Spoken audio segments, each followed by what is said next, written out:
ଲୋକମାନଙ୍କର ସୁବିଧା ଅସୁବିଧା ବୁଝିବା ଅଭିଯୋଗ କଲେକ୍ସନ କରିବା ଓଡ଼ିଶା ସରକାର ଜଣେ ସରକାରୀ କର୍ମଚାରୀଙ୍କୁ ପୁରା ଓଡ଼ିଶାରେ ଗସ୍ତରେ ପଠାଉଛନ୍ତି। मीडिया जहाँ रिपोर्ट अच्छी किए कौन 400 कोटी किए कौन 500 कोटी अलरेडी खर्च होती केवल अभियोग कलेक्शन करने कह कौन असुविधा ये गोटे हास्यास्पद विषय। कारण देखो आमर राष्ट्रीय मंदिर सेवक संघ तरफ आम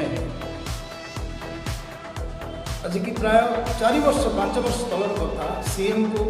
पत्र लिखिल अभियोग कर तार कौन सी एक्शन निगलानी कौन सी रिप्लाई नहीं आसला। हाँ सीएम आमर पत्र रिसीव होमको इंटिमेशन आसत्र रिसीव हो मुख्यमंत्री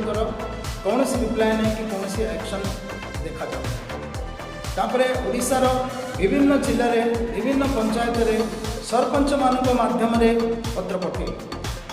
शताधिक कौन 1000 रु अधिक सरपंच माध्यम लेटर पठा जाए कौन सी एक्शन ना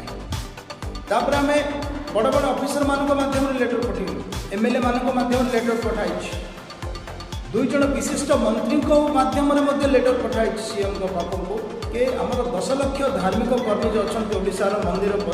सेवक पंडित पूजक पुरोहित एमानकर दुख दुर्दशा पूरा वर्णना कर दिखाई 10 लाख लोक असुविधा अच्छा निज अधिकार वंचित अच्छा आज की 70 वर्ष 80 वर्ष है अभियोग दि जाए कौन सी एक्शन ना आपण को शह शह हजार हजार पत्र पठाऊँच तार आपण कौन सी प्रकार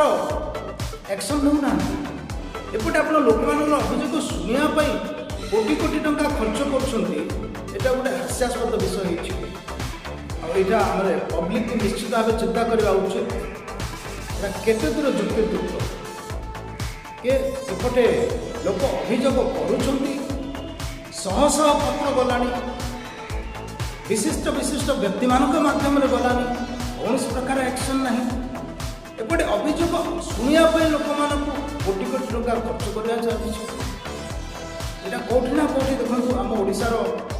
राजकोषर पब्लिक झाड़ बुहा टंकार पैसार अपव्यवहार होती समस्त सचेतन रहा उचित खास करके पब्लिक एप्रति सचेतन रहा। धन्यवाद। मु सुकांत पंडा प्रेसिडेंट राष्ट्रीय मंदिर सेवक संघ।